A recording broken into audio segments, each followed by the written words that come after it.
आज वेगवेगळे म्हणजे चेंबर ऑफ कॉमर्स परत आपले GSI आणि बाकी सगळे जण म्हणजे इंडस्ट्रीज रिलेटेड फिल्डातल्या गोंयांतले सगळे एसोसिएशन आयच्या मिटिंगेक आशिल्ले 6 associations were there. All the people have given the good suggestions.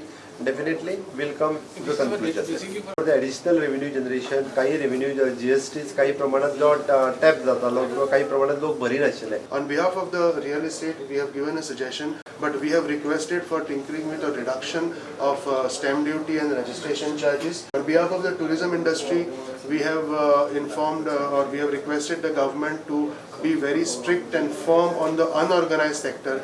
GSI, that government should empanel Goan industries so that whatever government purchases are XYZ, whatever items, let it be purchased from the vendors and the manufacturers in Goa, which will boost the Goan industry in a whole.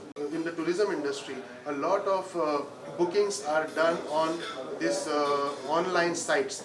We consider them unorganized because they are not registered with any department of the government, whether it is tourism department or whether it is the GST commissioner. They are not registered, because of which the state is losing revenue. Government does not get anything. They pay their house tax as per domestic. They pay their electricity as domestic. They don't have any fire clearances.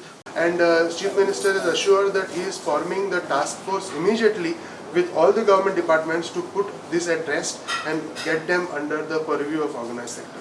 आमकां stamp duty आणि registration फीन relaxation दिया आणि power of attorneys बी जे एकदम top most ब्रॅकेटान पडटा ते मातशें रिलीफ दिया. Infrastructure tax which is paid in advance नाव, so that also we have suggested to him to take it at the time of occupancy.